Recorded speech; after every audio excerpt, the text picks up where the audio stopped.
Hello students, welcome to my SM Studio YouTube channel. আজি মই আলোচনা কৰিম ক্লাস 6 ৰ তোমালোকৰ যেটো কিতাপ আছিল ইয়াতে দিয়া আছে আমাৰ বিজ্ঞান প্ৰথম ভাগ ষষ্ঠ শ্ৰেণীৰ বাবে ক্লাস 6 ৰ আমাৰ বিজ্ঞান যেটো তোমাৰ দিয়া আছিল চ্যাপ্টাৰ নম্বৰ 2 জীৱ আৰু জৈৱ বৈচিত্ৰ্য ইফালে ইংলিশ মিডিয়ামত দিয়া আছে অৰ্গানিজম এন্ড বায়োডাইভাৰ্সিটি দিয়া আছে এই চ্যাপ্টাৰখনত থকা সকলোবোৰ কোৱেশ্চন মই আলোচনা কৰিম পাৰ্ট ভিত্তিক কোৱেশ্চন অতিৰিক্ত কোৱেশ্চন আৰু ভিতৰত যিবোৰ কোৱেশ্চন আছে এইফালে ভিতৰত দিয়া আছে বহুত কোৱেশ্চন এইবোৰ মই আলোচনা কৰিম ভালদৰে একেবাৰে নো টেনশন সকলে ভিডিওটো সম্পূৰ্ণকৈ দেখিবা আৰু যদি কোনোবা ছাত্ৰৰ প্ৰথম চ্যাপ্টাৰটো লাগে তেনেহলে মই ডেসক্ৰিপচনত লিংক দি দিম তোমালোকে ক্লিক কৰি চাই ললে হৈ গল এইটো চ্যাপ্টাৰ বিজ্ঞানৰ বিচিত্ৰ জগতখন এইটো মই যোৱাকালি আলোচনা কৰিছো তো এইটো যদি লাগে তো এই চ্যাপ্টাৰটো যদি লাগে ডেসক্ৰিপচনত লিংক দিয়া আছে তোমালোকে ক্লিক কৰি চাই ললে হৈ গল তো আজি মই সেকেন্ড চ্যাপ্টাৰ আলোচনা কৰিম কি সেকেন্ড চ্যাপ্টাৰৰ নাম কি দিয়া আছে জীৱ আৰু জৈৱ বৈচিত্ৰ্য দিয়া আছে তো প্ৰথমে মই অতিৰিক্ত কোৱেশ্চন কেইটা কিতাপত দাগ দি দিম ইয়াৰ পিছত পাঠভিত্তিক কোৱেশ্চন কেইটা আলোচনা কৰিম তো প্ৰথমে আমি দেখিম অতিৰিক্ত কোৱেশ্চন কেইটা কত আছে মই দাগ দি থৈছো আগতে মই দেখুৱাই দিম সকলোখিনি চাই লবা ইফালে আছে মোস্ট ইম্পৰ্টেন্ট কোৱেশ্চন দি আছে ইফালে পেজ নম্বৰ হৈছে তোমালোকৰ 32 মই দেখুৱাই দিছো ইফালে চাই লোৱা 32 পেজ নম্বৰ ইয়াতে দি আছে যে বৃক্ষ কি তো এইটো পঢ়িলে হৈ গল যে বৃক্ষ হৈছে এবিধ গছ যাৰ ডাল পাত ঠাল ঠেঙুলি আছে বা অনেক আছে সেইবোৰকে আমি বৃক্ষ বুলি ক'ব পাৰি আৰু দি আছে গুল্মজাতীয় উদ্ভিদ ইয়াতে এইটো দি আছে যে উদ্ভিদৰ ডাল পাত মাটিৰ পৰা বেছি উচ্চতাত না থাকে এনেবৰ গুল্মজাতীয় উদ্ভিদ তাৰপিছত আৰোহী লতা দি আছে উদাহৰণ আছে আমাৰ ইয়াতে দি আছে ভালদৰে চাই লোৱা বৃক্ষ দি আছে বৃক্ষটো জানে সাধাৰণতে ডাঙৰ গছ জবা হয় এটো বৃক্ষ তাৰপিছত দি আছে আমাৰ ইফালে গুল্ম দি আছে গুল্মজাতীয় জেনাৰেলি আমাৰ ফুলৰ গছ গুল্মজাতীয়ত পৰে ইয়াৰ পিছত দি আছে ডি নম্বৰ দি আছে আৰোহী লতা এটো পান গছ হয় দেখিবলৈ পাইছে স্ক্ৰিনত তাৰপিছত ইফালে দি আছে তিৰিন দেখিবলৈ পাইছে যে ঘাবন লতা আজি হয় তাৰপিছত দি আছে লতা ইয়াতে শাক পাচলি দি আছে লতা হৈছে মই ইংলিশ মিডিয়ামত দেখুৱাই দিছো ইয়াতে দি আছে টিৰি দি আছে দেখা চাই লোৱা তাৰপিছত ইয়াতে শাপ দি আছে ফুলৰ নিচিনা তাৰপিছত কেলেম্বা দিছে সকলো জনে কেলেম মানে বগা এবাৰ বগাই জিয়াই থাকে বা বগাই আগবাঢ়ি যায় তাৰপিছত হাৰ্ব দি আছে ঘাবনৰ নিচিনা তাৰপিছত দি আছে কিৰিপাৰ এইটো আমাৰ শাক পাচলিৰ নিচিনা তো এইফালে আমি চাম এতিয়া এইফালে মোস্ট ইম্পৰ্টেন্ট কোৱেশ্চন কেইটা হ'ব পাৰে পেজ নম্বৰ 34 মই দেখুৱাই দিছো এইফালে দিছে যে শিৰা উপশিৰা তাৰপিছত দিছে যে শিৰা বিন্যাস কাক বলে এইটো কোৱেশ্চন হ'ব পাৰে শিৰা বিন্যাস কাক বলে পেজ নম্বৰ 34 উলিয়াই লোৱা ইয়াতে দি আছে যে পাতৰ ফলকখনত থকা শিৰা আৰু উপশিৰাৰ সাজনক শিৰা বিন্যাস বলে ইংলিশ মিডিয়ামত দি আছে ইয়াতে চাই লোৱা যে ভিনেশন কি ইয়াতে দি আছে the arrangements of veins and veinlets in a leaf is known as venations দি আছে তাৰপিছত দি আছে আমাৰ কি এফালে তাৰপিছত দিছে সমান্তৰাল শিৰা বিন্যাস ওকে এইটো মই দেখুৱাই দিছো এইটো ইয়াৰ পৰা লিখিলে হৈ যাব যে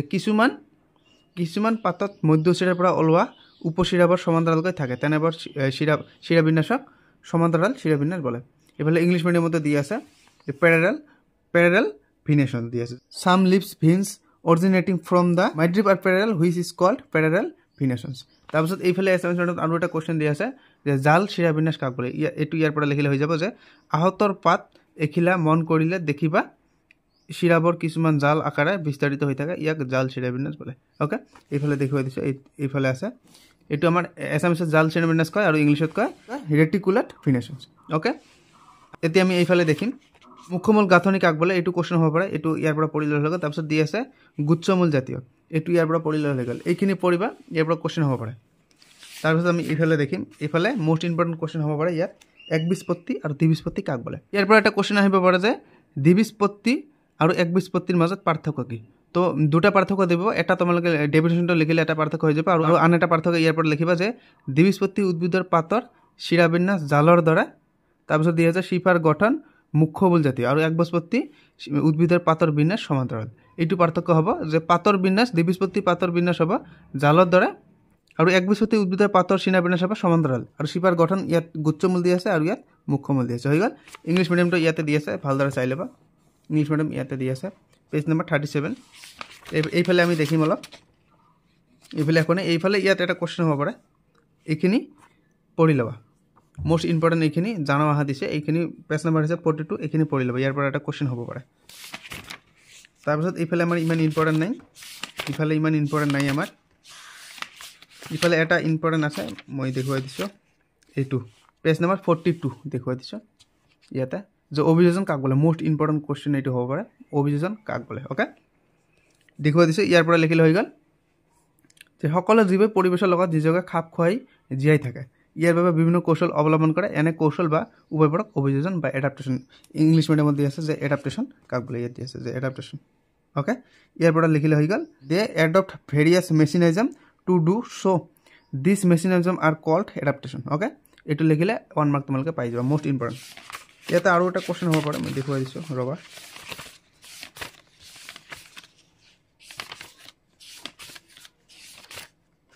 ইয়াতে মোষ্ট ইম্পৰ্টেণ্ট কোৱেশ্চন এইটো হ'ব পাৰে যে আৱাসস্থলী মানে কি হৈছে হেবিটেট আৱাসস্থলী বুলি যে কি বুজায় ইয়াৰ পৰা লিখিলে হৈ গ'ল জীৱ এবিধে স্বাভাৱিকভাৱে যি ঠাইত বাস কৰিব পাৰে সেই ঠাইখনকে জীৱবিধৰ আৱাসস্থলী বোলে জীৱ এটা যি ঠাইত বাস কৰিব পাৰে ধৰি লোৱা যে মাছে পানীত বাস কৰিব পাৰে তেওঁৰ কাৰণে সেইটো পানী হৈছে তাৰ কাৰণে আৱাসস্থলী হৈছে এইফালে ইংলিছ মিডিয়ামত দি আছে যে হেবিটেট অফ অৰ্গেনিজম দি আছে যে কি কৈছে ইংলিছ মিডিয়ামত the place where N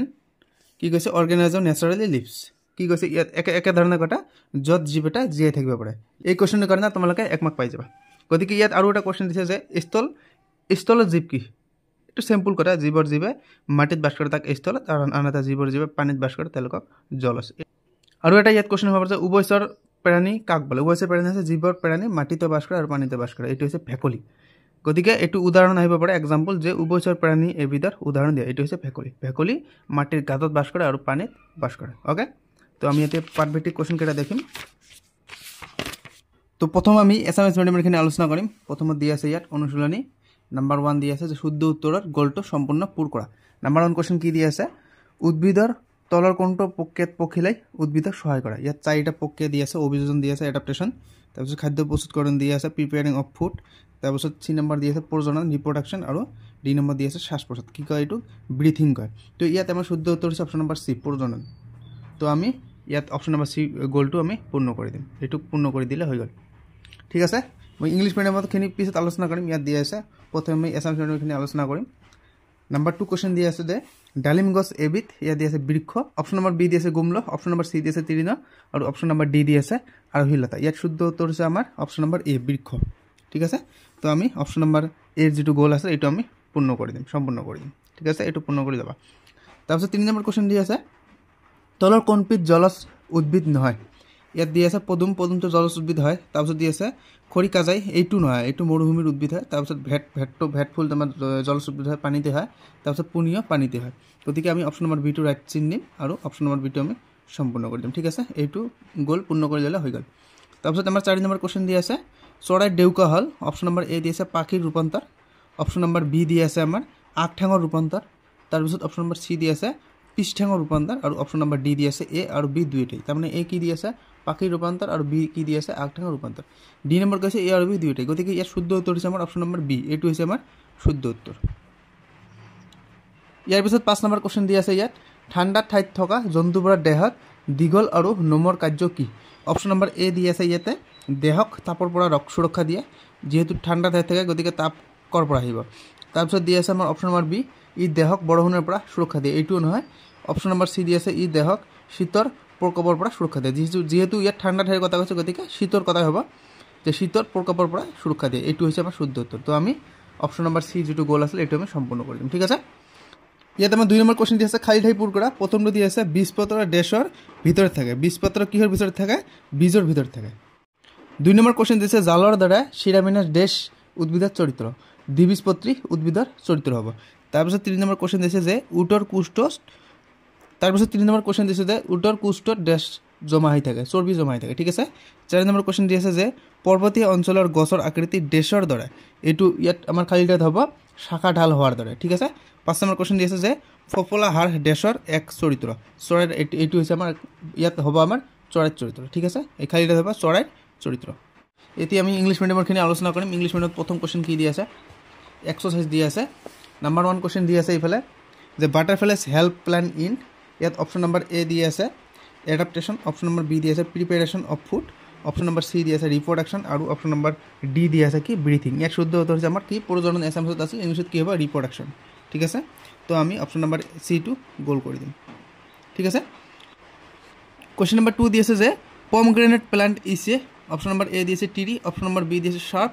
option number C দি আছে হাৰ্প আৰু অপশ্যন নম্বৰ ডি দি আছে ক্লাইম্বাৰ ইয়াৰ শুদ্ধ উত্তৰ হৈছে আমাৰ অপশ্যন নম্বৰ এ টিৰি হয় এইটো গতিকে আমি অপশ্যন নম্বৰ যেটো এ আছে এইটো আমি এই গোলটো আমি সম্পূৰ্ণ কৰি দিম ঠিক আছে 3 নম্বৰ কোৱেশ্চন কি দিছে which of the following is not an aquatic plan দিয়া আছে। একুৱেটিক প্লান কোনটো নহয় ইয়াত শুদ্ধ উত্তৰ হৈছে আমাৰ অপশ্যন নম্বৰ বি এইটো জেচমিন হৈছে ইয়াত আমাৰ শুদ্ধ উত্তৰ। গতিকে আমি অপশ্যন নম্বৰ বিটো আমি গ'লটো আমি সম্পূৰ্ণ কৰি দিম। ঠিক আছে, ইয়াৰ পিছত 4 নম্বৰ কুৱেশ্যন দিয়া আছে the wings of bird R, ইয়াত 4টা অপশ্যন দিয়া আছে। ইয়াৰ শুদ্ধ উত্তৰ হৈছে আমাৰ অপশ্যন নম্বৰ বি এইটো মডিফিকেশ্যন অফ ফ'ৰ লিম্ব, ইয়াত অপশ্যন নম্বৰ বি শুদ্ধ উত্তৰ। গতিকে আমি অপশ্যন নম্বৰ বিটো আমি পূৰণ কৰি দিম। ঠিক আছে, তাৰপিছত কুৱেশ্যন নম্বৰ 5 দি আছে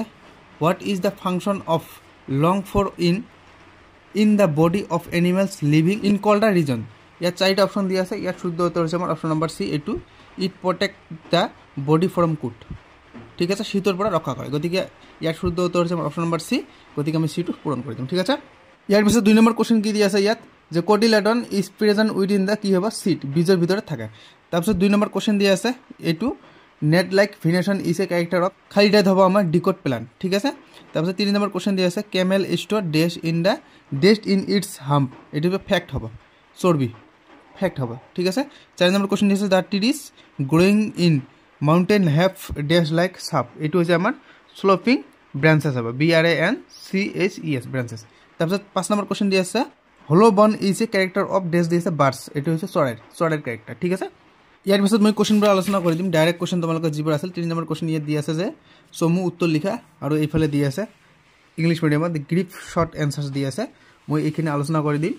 তোমালোকে কিতাপখন লগতে ৰাখিবা, কিয়নো মই অকল এনচাৰবোৰ আলোচনা কৰি দিম আৰু তোমালোকে কুৱেশ্যনবোৰ ইয়াৰ কিতাপৰ পৰা চাই ল'বা। ঠিক আছে, তো আহক আমি ষ্টাৰ্ট কৰা হয়। তো প্ৰথম কুৱেশ্যন দিয়া আছে যে আৱাসস্থল বুলিলে কি বুজায়, ইয়াৰ উত্তৰ হৈছে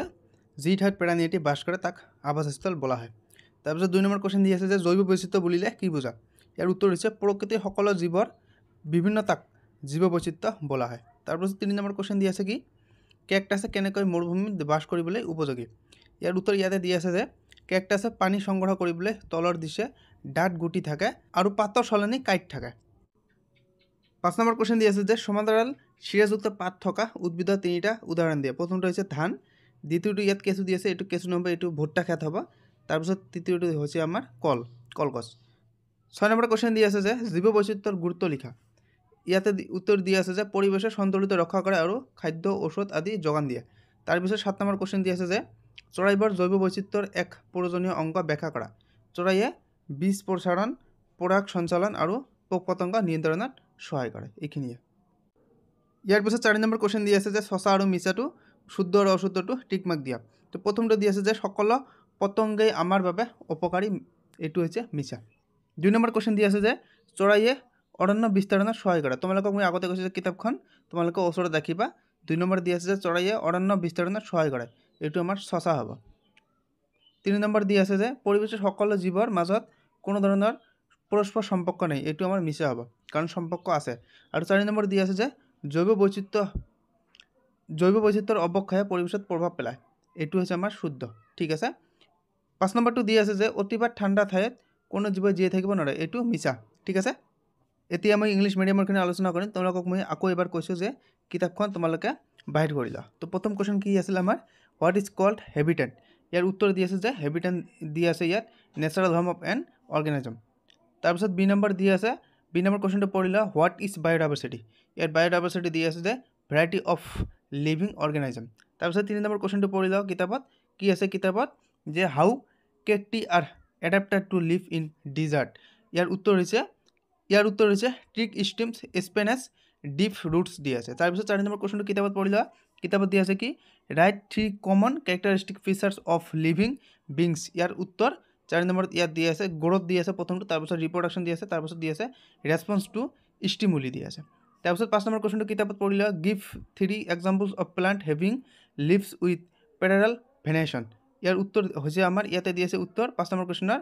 এক্সাম্পল দি আছে ওয়েট দি আছে, মেইজ দি আছে এণ্ড বানানা দি আছে। তাৰপিছত 6 নম্বৰ কুৱেশ্যনটো কিতাপত পঢ়ি লোৱা, 6 নম্বৰ দি আছে right significant of biodiversity significant কৈছে ইয়াত, এইটো হৈছে আমাৰ মেইনটেইনছ বেলেঞ্চ। তাৰপিছত দি আছে প্ৰভাইডেছ ৰিচোৰ্চেছ। ইয়াৰ পিছত 7 নম্বৰ কুৱেশ্যনটো পঢ়ি লোৱা কিতাপত birds are important component of biodiversity justify কৰিব কৈছে। 7 নম্বৰৰ উত্তৰ ইয়াত দি আছে help in pollination, seeds dispersal and pest control দি আছে। তাৰপিছত 4 নম্বৰ কুৱেশ্যন কেইটা আলোচনা কৰিম। ইয়াত কৈছে যে ৰাইট ট্ৰু অৰ ফল্ছ, তোমালোকে কিতাপখন বাহিৰ কৰি লোৱা, মই কেৱল উত্তৰটো ইয়াত দেখুৱাই দিছোঁ স্ক্ৰীণত। প্ৰথমটো কুৱেশ্যন পঢ়ি ল'বা, প্ৰথমটো হৈছে ফল্ছ, দ্বিতীয়টো পঢ়ি ল'বা, দ্বিতীয়টো হৈছে ট্ৰু, তৃতীয়টো পঢ়ি ল'বা, তৃতীয়টো হৈছে ফল্ছ, চতুৰ্থটো হৈছে শুদ্ধ, পঞ্চমটো হৈছে ফল্ছ। ঠিক আছে, তো আজিৰ ভিডিঅ' আমাৰ এইখিনিয়ে। যদি ভিডিঅ'টো ভাল লাগে তেনেহ'লে ভিডিঅ'টোত এটা লাইক কৰিবা আৰু চেনেলটো ছাবস্ক্ৰাইব কৰিবলৈ নাপাহৰিবা।